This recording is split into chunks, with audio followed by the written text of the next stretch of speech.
We are discuss about Bang's disease या brucellosis. Bang's disease को इसलिए बोलते हैं क्योंकि इसमें जो एक डैनिश वेटरिनेरियन था उसने इस ऑर्गेनिज्म को आइसोलेट किया from bovine foetus, that's why this disease known as Bang's disease. ठीक है, इसमें क्या होता है और इसमें कुछ लोग बोलते हैं इस डिजीज को माल्टा फीवर भी, मेडिटेरियन फीवर भी। माल्टा एक आइलैंड है जहां पर इसको फर्स्ट रिकॉग्नाइज किया। ठीक है, ये मेडिटेरियन सी में है, ये Malta island, that's why this disease is known as Malta fever या मेडिटेरियन फीवर। ठीक है, कुछ लोग इसमें अंडोलेंट फीवर भी बोलते हैं। अंडोलेंट फीवर इसलिए बोलते हैं क्योंकि इसमें ये वेव लाइक होती है, इसकी फ्रीक्वेंसी कभी राइज कभी लो। ठीक है, जहां तक इसकी डिस्ट्रीब्यूशन की बात आती है, इसकी वर्ल्ड वाइड डिस्ट्रीब्यूशन है और इंडिया में भी इसको रिपोर्ट किया गया है। ठीक है, जहां तक ससेप्टेबिलिटी की बात आती है, almost all the species are susceptible, but mainly cattle में ये ज्यादा प्रेवलेंट है as compare to other animals. जहां तक इटियोलॉजी की बात आती है, ये ब्रुसिला से होता है, जो कि gram negative rod shaped non spore formula organism. जहां तक स्पीशीज की बात है, ब्रुसिला एबॉर्टस जो है वो टारगेट मेनली करता है कैटल को, जो ब्रुसिला स्विस है वो पिग को टारगेट करता है, जो ब्रुसिला कैनस है वो डॉग को टारगेट करता है। हाउएवर जो ब्रुसिला मिलिटेंसिस है जो वो पिग एंड ह्यूमंस को टारगेट करता है। जहां तक ट्रांसमिशन की बात आती है, एक तो डायरेक्ट कांटेक्ट की वजह से ये ट्रांसमिट होती है, दूसरा मिल्क के जरिए, that means secretions of the ये क्या बोलते हैं एनिमल्स, उसके जरिए ये ट्रांसमिट होती है। ठीक है, तीसरा जो है क्वाइट सेक्सुअल इंटरकोर्स के जरिए ट्रांसमिट होती है। चौथा, अगर एक्सीडेंटल इंजेक्शन हो गया ये ना अबॉर्टेड फीटस का, तो उसकी वजह से भी ये ऑर्गेनिज्म जो है वो ट्रांसमिट होके अपने जो उसकी जो पैथोजेनेसिस है वो काज कर सकते हैं। ठीक है, जहां तक पैथोजेनेसिस की बात है, पहले क्या होता है, entry of organism into the host, उसी को बोलते हैं first exposure of host to the antigen. ठीक है, उसके बाद क्या होता है कि लोकलाइजेशन होती है इन द रीजनल लेवल। उसके बाद ये टारगेट करता है इंटेस्टाइनल एपिथेलियल सेल्स और सेटअप करता है बैक्टीरिया। ठीक है, थ्रू लिम्फेटिक्स और आर डिफरेंट ऑर्गन्स में ये ऑर्गेनिज्म फैलता है in order to produce symptoms and reasons. ठीक है,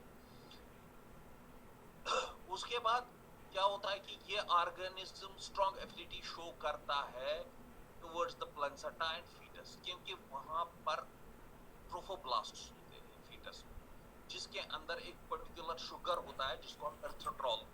ठीक है, ये ऑर्गेनिज्म जो है वो स्ट्रॉन्ग एफिनिटी करता है, इसीलिए शो, क्योंकि ये शुगर इस ऑर्गेनिज्म को ग्रो करने में मदद करता है। ठीक है, और जब ये ऑर्गेनिज्म प्लेसेंटा बैरियर को क्रॉस करके अबॉर्शन काज करता है। ठीक है, हाउएवर जो ये ऑर्गेनिज्म है ये स्किप करता है फागोसाइटोसिस इन मैक्रोफेजेस।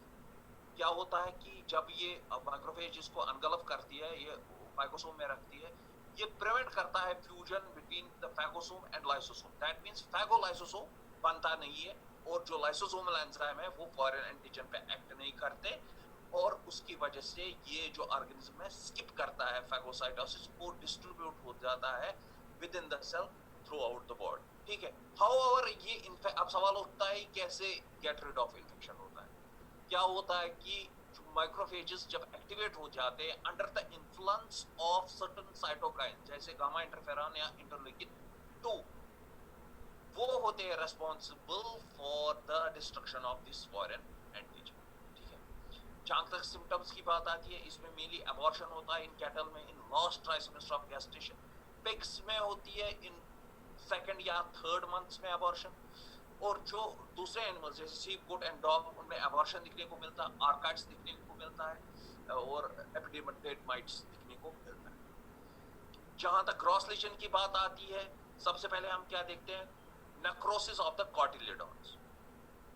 जो कॉटिलिडॉन्स है उसकी नेक्रोसिस दिखने को मिलती है। कॉटिलिडॉन्स मैंने आपको पहले ही बोला है कि वो क्या होता है, physical structures present in the placenta, वो गैसोस एक्सचेंज करते हैं मदद मैटरनल ब्लड या न्यूट्रिशनल एक्सचेंज। ठीक है, दूसरा जो कोरियन होता है, जो आउटर मोस्ट लेयर होती है बिटवीन द जो आउटर मोस्ट लेयर होती है एम्ब्रियो की, और जो प्रेजेंट रहती है बिटवीन द कॉटिलिडॉन्स, वो एडिमेटस हो जाती है, थिक हो जाती है और उसमें ब्राउनिश एक्सुडेट दिखने को मिलता है, ठीक है।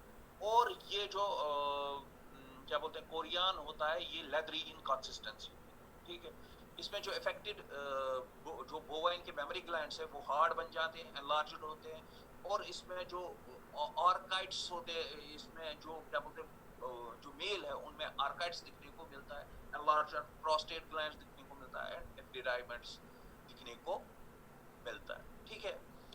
इनके but in case of horse उसमें एक बहुत इंपॉर्टेंट, उसमें भी आर्काइड्स होता है, एपिडाइमेंट्स होता है, मगर उसमें एक इंपॉर्टेंट चीज होती है जो लिगामेंट ऑफ न्यूके हो जो होता है, उसमें नेक्रोटिक एंड सेपरेटिव चेंजेस दिखने को, ठीक है। इन केस ऑफ पिग्स हम क्या दिखने को मिलता है कि void एब्सेसेस in all internal organs, ठीक है।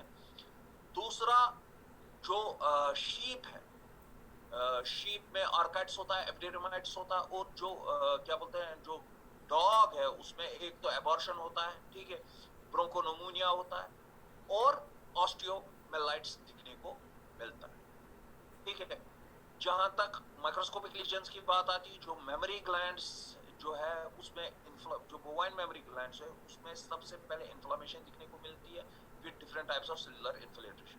लिम्फोसाइट्स मिलता है, न्यूट्रोफिल्स मिलता है, जेड सेल्स मिलते हैं एंड एपिथेलाइट सेल्स होती है मिलती है। एपिथेलाइट सेल्स क्या होती है, जैसे मैंने पहले भी आपको बोला, वो मॉडिफाइड मैक्रोफेजेस, ठीक है। उसके बाद इस ग्लैंड की एट्रोफी होती है, फाइब्रोसिस दिखने को मिलता है। जो पिग है उसमें ग्रैनुलोमास दिखने को मिलते हैं, ठीक है। जो शीप है उसमें एक जो ट्यूबुलर एपिथेलियम है उसमें नेक्रोटिक चेंज दिखने को मिलती है, डिजेनरेटिव चेंज दिखने को मिलती है, एज वेल एज हाइपरप्लेशिया दिखने को मिलता है। और जो डॉग्स है उसमें एक तो आर्काइड्स दिखने को मिलता है और एनलार्जमेंट ऑफ प्रोस्टेट ग्लैंड्स दिखने को मिलते हैं। जहां तक डायग्नोसिस की बात आती है, सबसे पहले history, symptoms and lesions helps in the diagnosis of disease, ठीक है। दूसरा isolation and identification of organism. जो तीसरा है वो है agglutination test which helps in the diagnosis of the disease. Now the topic is open for discussion.